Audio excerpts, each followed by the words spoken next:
नमस्कार दर्शकों, मेरा नाम है गौरव अग्रवाल। आप सभी का बहुत स्वागत है कोटक महिंद्रा बैंक प्रेजेंट्स हौसला on scam gone and awareness initiative के इस नए एपिसोड में। आज हम बात करेंगे एक ऐसे स्कैम की जो लोगों के पैसे ही नहीं, साइकोलॉजी पर भी असर डालता है। आज हम अपने एक्सपर्ट से जानेंगे कि डिजिटल अरेस्ट क्या होता है, कैसे किया जाता है यह फ्रॉड, और आप सब इस फ्रॉड से कैसे बच सकते हैं।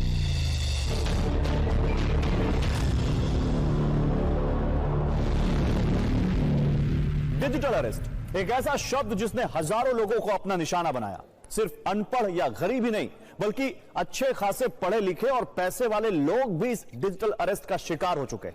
डिजिटल अरेस्ट इतनी बड़ी समस्या है कि केंद्र सरकार और सुप्रीम कोर्ट भी इस पर चिंता जता चुके हैं। आप हवाला के थ्रू आपके द्वारा बहुत सारा आपकी आईडी को यूज कर पैसा बाहर जा रहा है। मतलब फिर मैंने बहुत इंसिस्ट किया कि भाई मैंने तो ऐसा कभी कुछ नहीं किया। तो उन्होंने बोला कि ठीक है, हम समझते हैं कि आपने ऐसा कुछ नहीं किया हो। क्या आपने कभी अपना आधार कार्ड या पैन कार्ड कहीं डॉक्यूमेंट्स कहीं दिए हैं थोड़े समय पहले? ये नॉर्मल बात होती है। मतलब ये डॉक्यूमेंट्स आप नॉर्मली शेयर करते हो, बैंक्स में शेयर करते हो, हर जगह पे जहां पे भी हर चीज के लिए नॉर्मली यही डॉक्यूमेंट्स मांगे। तो मैंने भी ऐसा ही बोला कि हाँ, मैंने शेयर किया है। हालांकि डिजिटल अरेस्ट के आंकड़े अलग से दर्ज नहीं किए जाते, लेकिन एक अनुमान के मुताबिक भारत में साल 2024 में डिजिटल अरेस्ट और इससे जुड़े 1,23,000 केस सामने आए, जिसमें सैकड़ों करोड़ रुपए लोगों को डरा धमकाकर वसूले गए। और देखिए, इस पर बात करने के लिए मेरे साथ दो बेहद खास मेहमान हैं। प्रोफेसर त्रिवेदी सिंह, पूर्व SP cyber crime UP police, और कुमुद दुबे, साइबर सुरक्षा एक्सपर्ट। आप दोनों का बहुत स्वागत है। प्रोफेसर साहब, सबसे पहले, क्योंकि आप कानून को भी आप रहे हैं, आपने सर्विस की, आप समझते हैं डिजिटल अरेस्ट जो बहुत तेजी से फैल रहा है, इसके बारे में बताइए। क्या कानून में कोई ऐसा कॉन्सेप्ट है डिजिटल अरेस्ट जैसा कि किसी को डिजिटल अरेस्ट किया जा सकता है? देखिए, मैं आपको बता दूं कि भारत के कानून में तो ऐसा कोई प्राविधान नहीं है, लेकिन दुनिया के किसी कानून में इस तरह का प्राविधान नहीं है कि आपको कैमरे पे अरेस्ट किया जाएगा पूरी दुनिया में। तो अगर कोई कहता है कि हम आपको कैमरे पे अरेस्ट करने जा रहे हैं, आप डिजिटली अरेस्ट किए जा रहे हैं, तो आप समझ लीजिए कि निश्चित रूप से कोई ना कोई साइबर अपराधी है। ये पुलिस का अफसर, ईडी का, सीबीआई का, ये कतई नहीं है। ये 100% साइबर अपराधी है जो डिजिटल अरेस्ट की बात कर रहा है। नहीं तो फिर कुमुद जी, कोई ऐसा कुछ है, जैसा कह रहे हैं कि कोई कॉन्सेप्ट नहीं है, तो फिर जब लोगों को डिजिटल अरेस्ट किया जाता है तो कहा जाता है कि हम आपको इंट्रोगेट करेंगे, तो क्या वीडियो कॉल पर इंट्रोगेशन हो सकती है अगर अरेस्ट नहीं हो सकता? तो मैं आपको बताती हूँ ये स्टेप बाय स्टेप होता कैसे है। आपको एक कॉल आता है, आपको बोला जाता है कि पीछे, और बकायदा उस कॉल के बाद आपको ऐसा बोला जाता है कि आपका ये आधार नंबर है, ये आप यहाँ रहते हैं, ये आपके साथ आपने एक पैकेट यहाँ से वहां कहीं भेजा था, उस पैकेट में कुछ ड्रग्स पाए गए हैं या कस्टम्स में वो पकड़ा गया है, इस वजह से आपके ऊपर कानूनी कार्यवाही, या आपका नाम मनी लॉन्ड्रिंग में आ गया है, आप कुछ भी इस तरह का कोई भी प्रलोभन, कोई भी ऐसी कोई फेक चीज आपको बोली जाएगी जो ऑलरेडी हो चुकी है, और आपने बकायदा वो पैकेट भेजा भी होगा मुंबई में कहीं और, बट आपका ये नाम, आपका ये आधार कार्ड, आपका ये इंफॉर्मेशन हमारे पास है, और अब आपके ऊपर कानूनी कार्यवाही करी जाएगी। आपके घर 2 मिनट में, 10 मिनट में सीबीआई पहुंचने वाली है, पुलिस पहुंचने वाली है, आपको अरेस्ट करने वाली है। अब आपके पास 2 ऑप्शंस हैं, या तो आप डिजिटली अरेस्ट हो जाइए, या 10 मिनट में आपको पुलिस जो है लेकर चली जाएगी और फिर आप पर बकायदा कानूनी कार्यवाही होगी।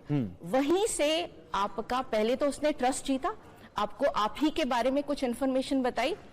तो जो सबसे बड़ी चीज है, ये साइबर क्राइम होने से पहले एक साइबर क्राइम ऑलरेडी हो चुका है, और वो है डेटा ब्रीच। सब कुछ झांसा है, फेक है, आपको फंसाने के लिए कोई ऐसी इंट्रोगेशन कैमरे पर ऑन कॉल नहीं होती है। बिल्कुल नहीं होती, पर जिस तरह से आपको ट्रैप किया जाता है वो क्रिमिनल्स की इनोवेशन है। आपको किस तरह से वो ट्रैप कर रहे हैं, उसको फंसा रहे हैं, ये बहुत भयंकर इनोवेशन है जो क्रिमिनल्स हर थोड़े थोड़े दिनों में इवॉल्व करते हैं, और उसकी वजह से आप उस झांसे में आ जाते हैं। नहीं तो जब आप ऐसा कोई केस देखते हैं त्रिवेदी जी, तो सबसे पहले क्या वहां पर पैटर्न दिखाई देता है आपको? देखिए, मैं आपको बताऊं कि ज्यादातर केसेस जो मैंने देखे हैं वो सोशल मीडिया पे जाकर के वो आपकी प्रोफाइल को मॉनिटर करते रहते हैं। वो देखते रहते हैं कि आपने लिखा हम रिटायर्ड बैंकर हैं, आपने लिखा कि हम सीनियर सुपरिटेंडिंग इंजीनियर हैं पीडब्ल्यूडी से, या सीनियर ब्यूरोक्रेट्स हैं, आईएएस है, आईपीएस है। वो समझ जाते हैं कि इनकी पेइंग कैपेसिटी है और फिर यहीं से खेल शुरू होता है। क्योंकि चूंकि प्रोफाइल में सारा इंफॉर्मेशन है। इवन आज की डेट में इस तरह के ढेर सारे टूल्स आ रहे हैं जो डेटा ब्रिच डेटा पे बनाए गए हैं और आपके बारे में जानकारी विद इन मिनट्स हम बिना आपसे पूछे, केवल आपका मोबाइल नंबर हो या आपकी मेल आईडी हो या केवल आपका नाम हो, उससे ढेर सारी इंफॉर्मेशन हमको मिल जाएंगी। नहीं, लेकिन आपने जो बात कही, आपने खुद कहा कि ऐसे लोग जो बड़े इंजीनियर्स रह चुके हैं, पढ़े लिखे हैं, एजुकेटेड हैं, हो सकता है उनको लॉ भी पता हो, फिर वैसे लोग कैसे रेडी हो जाते हैं डिजिटली अरेस्ट होने के लिए या कैमरा पे इंट्रोगेशन के लिए? मैं आपको बता रहा हूं कि देखिए 2 फैक्टर होता है आज की डेट में। इसमें एक तो अज्ञानता और दूसरा जो फियर क्या है कि अगर आप कहीं गवर्नमेंट जॉब में है और करप्शन की थोड़ी भी गुंजाइश है तो ये सीधे कहते हैं कि देखिए आपके फाइनेंशियल ट्रांजैक्शन को हम लोग मॉनिटर कर रहे थे, हम ईडी से बोल रहे हैं, पूरा ट्रैक हो गया है, इसलिए अब आपको जैसा कहा जाए वैसा करिए। तो फियर साइकोलॉजी काम करती है। हाँ, फियर साइकोलॉजी काम करती है। हाँ। और आदमी ये सोचता है कि मैंने एक छोटा सा गुनाह किया था जिंदगी में और कोई ना कोई गुनाह हो ही जाता है, तो आदमी डर के ये सोचता है, क्योंकि बैकग्राउंड में ईडी के पूरे ऑफिसेज दिखते हैं, सीबीआई का भी उसका ऑफिस दिखने लगेगा, यूनिफॉर्म में लोग बैठे दिखने लगेंगे, तो कहते हैं कि देखिए मैं आपको ईडी से बात करा रहा हूं।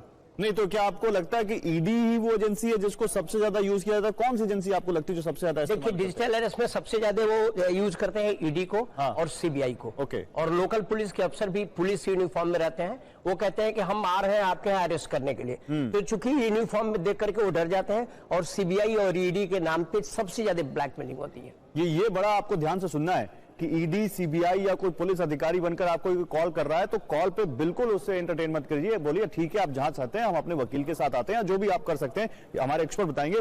कुमुद जी, लेकिन इसमें एक चीज बहुत अच्छी निकल कर आई है। अच्छी क्या मतलब, एक बहुत बड़ी बात निकल कर आई है कि वो आपके बारे में रेकी तो करते ही हैं लेकिन आप पे आपकी साइकोलॉजी से भी खेलते हैं। वो फियर फियास्को जो उसको कहते हैं, जिसमें वो डरा देते हैं आपको कि तुम इस उम्र में, जब तुम 60-70 साल में अपने पोती नातों के साथ खेलने का सपना देख रहे हो, तुम्हें जेल काटनी पड़ेगी अपनी बाकी की जिंदगी। क्या ये प्रेशर काम करता है इसके पीछे? बिल्कुल। और सिर्फ सीनियर सिटीजन्स नहीं, मैं आपको एक रियल केस बता रही हूँ। हमारी सोसाइटी में एक 35 साल का इंडिविजुअल, उसको फंसाया जाता है, बकायदा उसको एक सुप्रीम कोर्ट ऑफ इंडिया की वेबसाइट दिखाई जाती है जहां पर उसे कहा जाता है अपने आधार नंबर डालिए।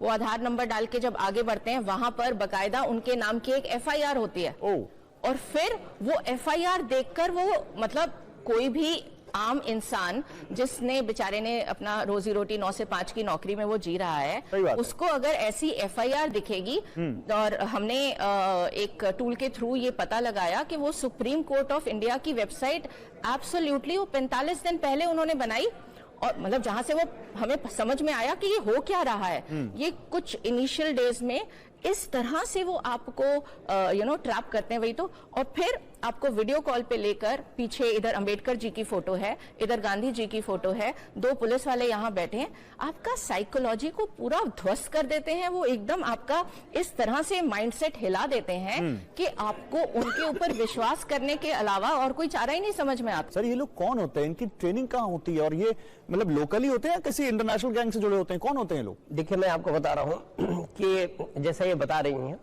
मैंने खुद बतौर एसपी साइबर क्राइम रहते मैंने देखा है कि पुलिस के डीजी रैंक के अधिकारी शिकार हुए हैं, हाई कोर्ट के जजेस शिकार हुए हैं, और पता नहीं कितने आईएएस और कितने इस तरह के। अब हाई कोर्ट के जज को ये नहीं पता कि इस देश में डिजिटल अरेस्ट जैसा कॉन्सेप्ट नहीं है, फिर तो बड़ी चौंकने वाली बात है। बिल्कुल। और देखिए इन्हीं सब चीजों की गंभीरता को देखते हुए सुप्रीम कोर्ट ने अलग से डायरेक्शन दिया, सेंट्रल गवर्नमेंट से और स्टेट गवर्नमेंट से पूछा कि आपकी क्या पॉलिसी है, आप कैसे इसको रोकेंगे, आप आकर के बताइए इस तरह के। तो जो आपने पूछा कि किस तरह के लोग होते हैं जो गुमराह कर लेते हैं, तो जो हम लोगों ने ऑपरेशन के दौरान जो गिरफ्तारियां की उससे पता चला कि 12वीं और 13वीं बीए पास करने वाले लड़के जो हैं, वो जो थोड़ा सा स्मार्ट होते हैं, टेक्नो सेवी होते हैं, वो ये ऑपरेशन चलाते हैं। तो करीब 20% ऑपरेशन तो इंडिया के अंदर से चलता है, जैसे नू और ये भरतपुर और ये वाला एरिया पहले जामतारा से भी चलता था, लेकिन अब 80% पूरा ये ऑर्गेनाइज रैकेट काम करता है, जो आपके थाईलैंड, म्यांमार, लाओस और ये बर्मा के बॉर्डर पे जो एक ट्रायंगल एरिया बना हुआ है, वहां बड़े बड़े कॉल सेंटर बनाए गए हैं और उस कॉल सेंटर में ईडी के दफ्तर, सीबीआई के दफ्तर, पुलिस का कंप्लीट सेटअप, और उनको बाकायदे जो स्क्रिप्ट लिखी जाती है वो स्क्रिप्ट रटते हैं और रट करके वही चीज उनको बोलना होता है। बाकायदे उनकी एक टीम बनी हुई है रिसर्च की कि जो प्रोफाइल पे रिसर्च करती है और प्रोफाइल की रिसर्च करने के बाद आप दे देती है, आपको पासन कर देती है कि अब आप इसको अब शिकार बनाइए। ट्रेल को पकड़ना शुरू के शुरुआती दिनों में तो फिर भी पॉसिबल है, बट उस धीरे धीरे जैसे जैसे आपका टाइम समय, और होता क्या है, डिजिटल अरेस्ट सिर्फ एक दिन की कहानी नहीं है। मैं ऐसे केसेस जानती हूं जहां पर 35 दिन 40 दिन लोग डिजिटली अरेस्टेड रहे हैं, उन्होंने किसी और अपने रिलेटिव से बात नहीं की है उन दिनों में। नहीं, मैंने तो एक केस कवर किया था मैम, फरीदाबाद की एक लड़की, उसको कनाडा पढ़ने जाना था, उससे पहले उन्होंने उसको 15 दिन डिजिटल अरेस्ट किया। तो मैं बताते रही हूँ, अब 15 दिनों में तो और वो लैपटॉप पे लगी रहती थी। उसकी मम्मी को शक हुआ कि क्यों दिन लैपटॉप कर रही है। उसकी मम्मी ने उसको बुलाया, बहुत ज्यादा पूछा, तब जाके उसने बताया कि उसने बोला तुम्हारे मम्मी पापा को हम छोड़ेंगे नहीं तुमने अगर ऐसा नहीं किया है। और एक केस मैं आपको बताती हूँ बहुत इंटरेस्टिंग। ग्रेटर नोएडा में एक हमारे मित्र हैं, उनके फादर मदर के साथ ऐसा हुआ। उस केस में ये लोग क्या करते थे, क्योंकि उन्हें पता है कि इनका एक बेटा है जिससे हमेशा मतलब फादर मदर जो है वो बात करते हैं। सुबह 11 बजे डेली फादर मदर को बोला जाता था उसको बेटे को कॉल करो, हमारे सामने कैमरा पे वो हैं, ताकि और उसको बोलो कि हाँ बेटा हाँ सब ठीक है, हमने चाय पी ली है, हमने नाश्ता कर लिया है, हम शाम को यहाँ जाएंगे, ताकि उसको शक ना हो। ताकि उसको ऐसा लगे कि सब कुछ इतना नॉर्मल चल रहा है। पर ये 15 दिन 20 दिन का जो टाइम है, उतनी देर में पैसा कहाँ चला गया आप पकड़ ही नहीं सकते। तो ये तो बड़ी बात हो गई। अब इंटरनेशनल लेवल पर इन्वेस्टिगेशन होना, उसको फॉलो करना और वहां से रिकवरी होना बड़ा टेढ़ी खीर है। लेकिन कुमुद जी, अगर मुझे पता चल गया कि मैं डिजिटल अरेस्ट हो गया हूं और मुझे ये भी पता है कि मैंने पैसा ट्रांसफर कर दिया, उसके बाद मुझे क्या करना है तुरंत, ताकि मैं अपना पैसा बचा सकूं? देखिए, सबसे पहला स्टेप तो 1930 पे कॉल करना है।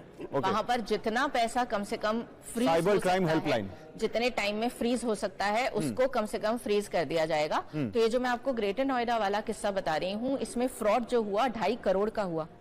जो हमारे सर हैं, मतलब फादर जो थे, वो डेली बैंक में जाते थे, बैंक में जाके अपनी कोई ना कोई एफडी तोड़वाते। ये भी उनको हिदायत दी जाती थी, कंटिन्यूअस आप कॉल पे हो, जा रहे हो, 25-25 लाख की उन्होंने अपनी एफडीआं तोड़वाई हैं। तो कहीं ना कहीं ये बैंक की भी मैं कहूंगी चूक है, जहां पर अगर आप देख रहे हैं कि किसी बंदे ने इतने दिनों से, इतने सालों से कभी पैसा विड्रॉ नहीं किया है, वो अचानक आपके पास आकर इतनी बार एफडीज तोड़वा रहा है, तो कम से कम एक फ्लैग आपको, वो तो नहीं बता रहे, वो तो, पर आप कम से कम उनके बेटे को, आपके पास भी वो नंबर हैं जो कल्प्रिट के पास है। आप बड़ी बात कह रही है ना। आई गेस या आई विश कि बैंक्स इस पर कुछ ना कुछ जरूर कर रहे होंगे और जरूर उनके यहाँ भी कुछ मंथन चल रहा होगा कि कैसे इन पैसों को जाने से रोकें डिजिटल अरेस्ट में। एक आपका वो बेल रिंग करना चाहिए कि जिस बंदे ने, और अब होता क्या है ना, ये भी डायरेक्शन मिलती है उनको कल्प्रिट से कि आपको जाकर ये बोलना है कि मैं लैंड खरीदने वाला हूँ, मुझे इसलिए पैसे चाहिए। हाँ, वो मतलब वो तो पूरा बहाना, पूरा मॉडस ऑपरेंडी तैयार है उनका। यस, बिल्कुल। तो 1930 से क्या हेल्प मिल जाती है सर? 1930 कितना इंपॉर्टेंट उनको मदद दे सकता है? तो 1930 का सबसे बड़ा फायदा तो रिकवरी के चांसेस हैं 1930 को कॉल करने के बाद? अगर आपने बहुत ही कम टाइम में, इससे पहले कि वो पैसा न निकाल लिए हो या क्रिप्टो में कन्वर्ट न कर दिए हो, अगर आपने 1930 पे कॉल कर दिया तो 100% ये पैसा जो है होल्ड हो जाता है और उसके बाद कानूनी प्रक्रिया होती है। कानूनी प्रक्रिया लोगों को पैसे वापस मिले? बिल्कुल बिल्कुल। अगर वो पैसा होल्ड पे है तो पैसा आपके अकाउंट में आएगा। नहीं, कुछ केसेस हैं क्या ऐसे? बिल्कुल है, पर 2.5 करोड़ गया है, मिले 35 लाख है, क्योंकि वो बाकी पैसा मूव हो चुका है, बाकी पैसा निकल चुका है, जा चुका है आपके ट्रेल से, वो ट्रेल ब्रेक हो चुकी है। नहीं, लेकिन फिर कुमुद जी, आप क्योंकि इसी सेक्टर में काम कर रहे हैं, आप देखिए डिजिटल अरेस्ट अब इस देश में नया नहीं रहा है और बहुत हंगामा हुआ है, सड़क से लेकर सुप्रीम कोर्ट तक मामला गया है, उसके बावजूद लोग अवेयर क्यों नहीं है? मतलब, और वो भी जैसा हम बात कर चुके हैं, पढ़े लिखे लोग वो अखबार भी देखते हैं, न्यूज चैनल्स भी देखते हैं और आई एम श्योर उन्होंने ये चीज सुनी होगी, उसके बावजूद वो कैसे हो जाते हैं? आप दूर क्यों जा रहे हैं? प्रधानमंत्री नरेंद्र मोदी जी ने अपनी मन की बात में पूरे 15 मिनट डिजिटल अरेस्ट को दिए हैं। बताइए। उन्होंने बताया है, पूरे देश को बताया है कि इस तरह का कोई प्रावधान है ही नहीं कि आपको कैमरे पर कैद कर लिया जाए। पर होता क्या है कि आपका, अब क्या क्रिमिनल्स इनोवेटर्स हैं, वो भयंकर, दे आर वेरी इंटेलिजेंट, तो अब वो नाम नहीं लेते हैं कि आपको हम डिजिटली अरेस्ट कर रहे हैं। हम तो आपको सिर्फ 2 मिनट वीडियो कॉल पे बुला रहे हैं, हम आपको दिखाएंगे कि देखिए आपके खिलाफ जो है ये सब एफआईआर भी है। बहुत बताया है लोगों ने हाँ, कि वीडियो कॉल पे बुलाते हैं। पर आप ये देखिए, लॉयर मतलब अभी हार्डली 3-4 महीने पहले का केस है कि लॉयर को पहले तो कैमरे पर लिया गया, फिर उनसे कहा गया क्योंकि ड्रग का आपका केस है, आपको अपने कपड़े उतार के हमें दिखाना है कि आपके मार्क्स तो नहीं है इंजेक्शन के। और बकायदा वो लेडी, मतलब आप सोचिए, वो कपड़े उतार के उनको प्रूफ देती हैं कैमरे पर कि देखिए मेरे तो कुछ नहीं है, मैं तो नहीं लेती ऐसा। किस हद तक आपकी साइकोलॉजी से खेला जा रहा है इन क्रिमिनल्स के थ्रू, क्योंकि हम जो सीख रहे हैं, हम जो कर रहे हैं वो तो है ही, बट वो भी नए नए मोडस ऑपरेंडी लेकर आ रहे हैं, वो भी नए तरीके ला रहे हैं आपको साइकोलॉजिकली तो फिर अगर वो इतने एडवांस हैं तो जाहिर सी बात है हमें भी एक कदम आगे होना होगा। प्रोफेसर त्रिवेणी, सिस्टम की बात करें, अगर क्या वो चेंजेस हैं अगर हमारे सिस्टम में किए जाएं तो उनसे इन केसेस पर लगाम लग सकती है? देखिए, जो सबसे जरूरी चीज है, पब्लिक को ये बताना है कि ये कानून नहीं है, मतलब डिजिटल अरेस्ट जैसा कोई कानून ही नहीं है। अगर इसी बात को हम बार बार रिपीट करें कि डिजिटल अरेस्ट या कैमरे पे गिरफ्तारी करने की कोई बात करता है, ये गलत है, आप इसके झांसे में ना आए तो बच जाएंगे। अदरवाइज जब पैसा चला जाता है तो वो क्या काम करता है, इस तरह की वो कहानी बनाते हैं कि वो 2 दिन 4 दिन 5 दिन आप ये बात किसी को बताते ही नहीं, तब तक तो उनका पैसा कितने अकाउंट्स में चला गया रहता है, उसका विड्रॉल भी हो जाता है, कहीं एटीएम से, कहीं क्रिप्टो में जाकर के, कहीं परचेजिंग हो गई फॉरेन की वेबसाइट्स पे, वो कर ले जाते हैं। तो मैं सबको ये बताना चाहता हूं कि जितना कम टाइम में आप 1930 को कॉल कर लेंगे, उतने आपके पैसे बरामद होने के चांसेस रहते हैं।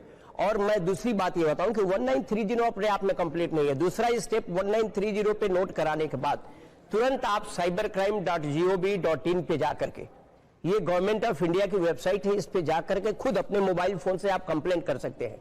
फिर से मैं बोल रहा हूं cybercrime.gov.in। उसमें अगर कोई कंप्लेन अगर कर रहा है 1930 पर या cybercrime.gov.in पर, तो वो कौन से सबूत हो सकते हैं, वो कौन सी चीजें हो सकती हैं प्रूफ जो उसकी मदद कर सकती है इस जांच में? देखिए, ये 1930 तो रियल टाइम में ये डेटा जा रहा है बैंक्स को, तो पैसा आपका होल्ड हो गया। जब आपने cybercrime.gov.in पे कंप्लेन कराया तो ये कंप्लेन आपके हाथ में आ गया, उसको लेकर के आप अपने थाने जाइए और कहिए कि इसको एफआईआर करो, मतलब एक लीगल डॉक्यूमेंट बनाओ, एफआईआर करिए। जब आपका एफआईआर हो जाएगा तो जो पैसा आपका होल्ड पे लगा हुआ है, आप उसी एफआईआर के बेसिस पे वो पैसा अपने अकाउंट में आप ले सकते हैं।